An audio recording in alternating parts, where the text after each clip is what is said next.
So for today's lesson, we're going to talk about statements, negations, conjunctions, and disjunctions.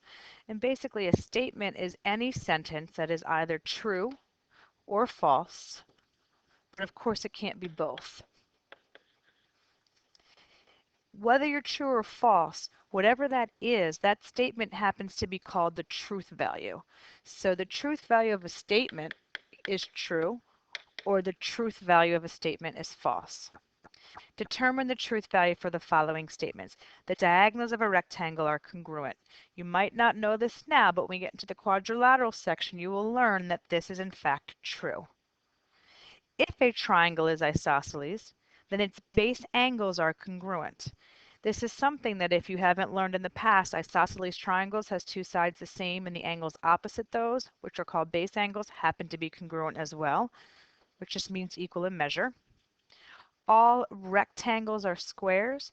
Well, that's false. It is true that all rectangles have 90-degree angles, but all rectangles don't have congruent sides. Squares have all four sides congruent, rectangles do not.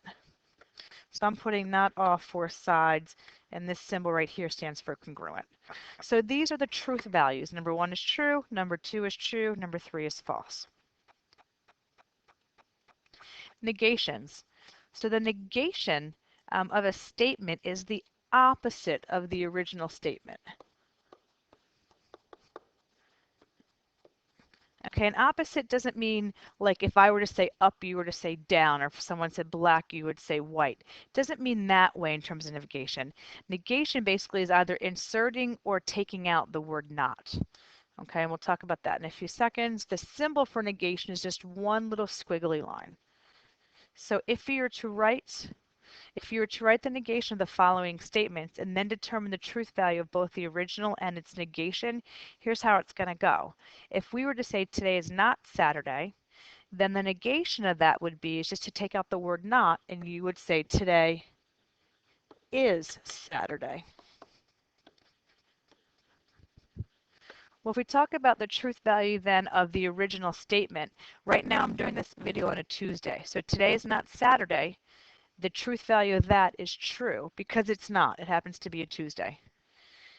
Then if I were to say today is Saturday, well, for sure, again, I'm doing this whole thing on a Tuesday.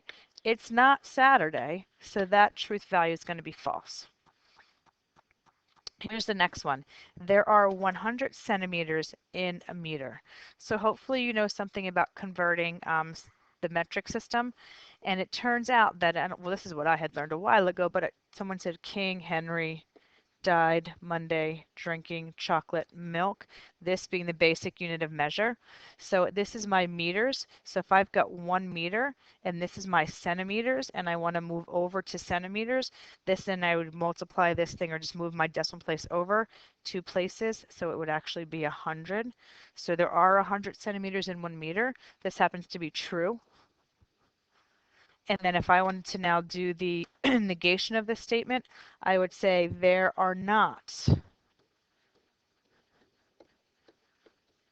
100 centimeters in a meter. And the truth value of this would be false.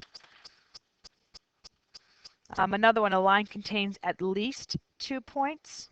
The truth value of that is true because in order to make any sort of line, you must have 2 points to create a line. So that's true. The negation of this statement would be a line does not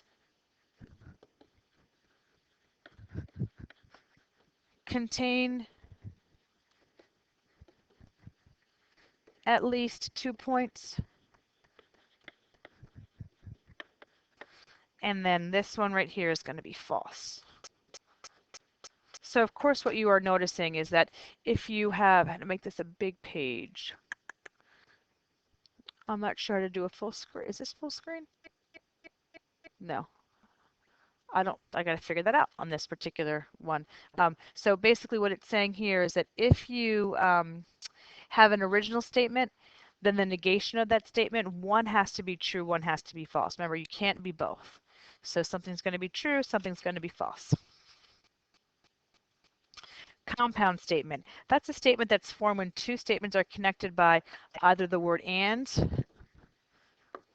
or by the word or.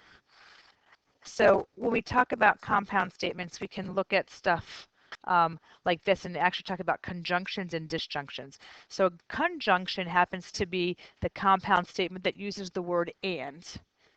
And the symbol for and is like an A, but there's actually no cross or like no bar across it.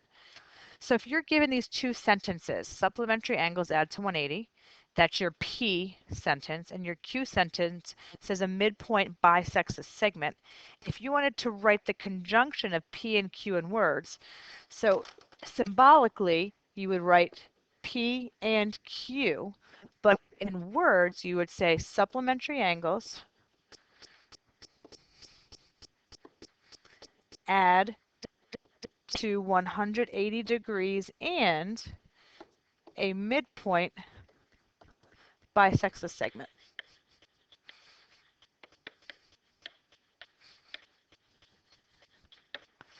So you'd have that going on. And then you'd have to determine the truth value of those conjunctions. For this particular one that we actually even skip this one we just did, we'll go to the next one. Let's jump down to this next one.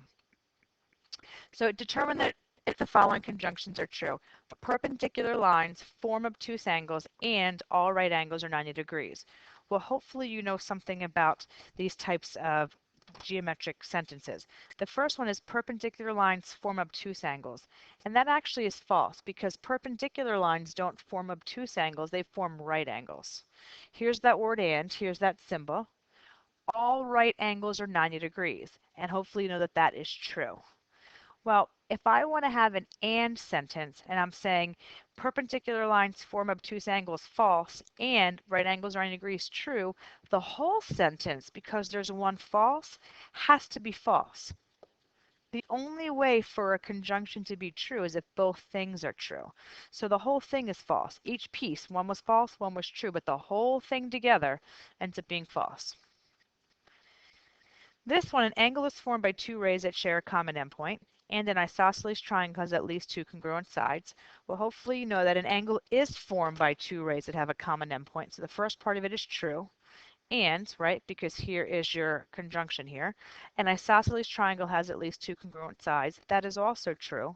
And in this case, if I've got two sentences that are both true, then together the whole truth value is true as well. So a conjunction is true only when both statements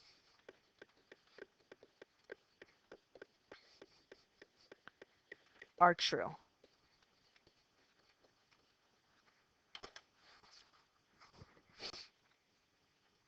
Okay. Disjunction. So that's going to be a compound statement that uses the word or in between the two sentences. The symbol for disjunction is the upside down conjunction. It's like a V. Here you've got two sentences. The intersection of two planes is a line, and you also have one that says equal angular triangles, excuse me, are not equilateral. The disjunction becomes the two sentences connected by the word or. The intersection of two planes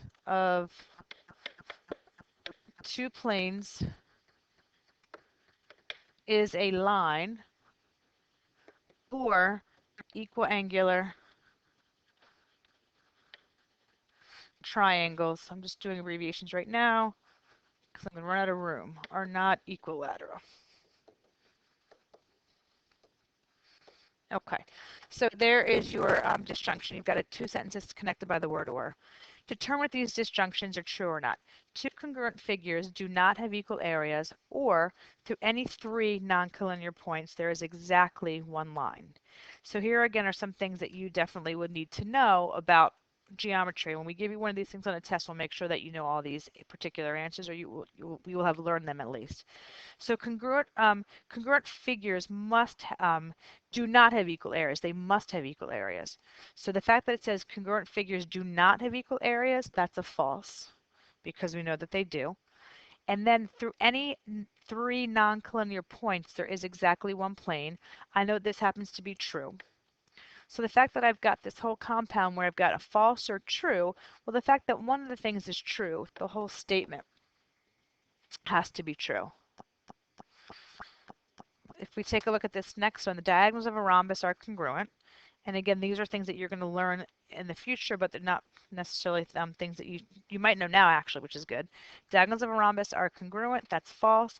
Or trapezoid's a parallelogram. Well, or trapezoids are quadrilaterals, but they're not parallelograms. Now I've got these two falses, and if I've got two falses, the whole statement has to be false. So a disjunction is only false when both statements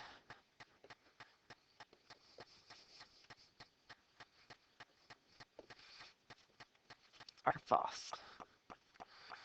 Okay?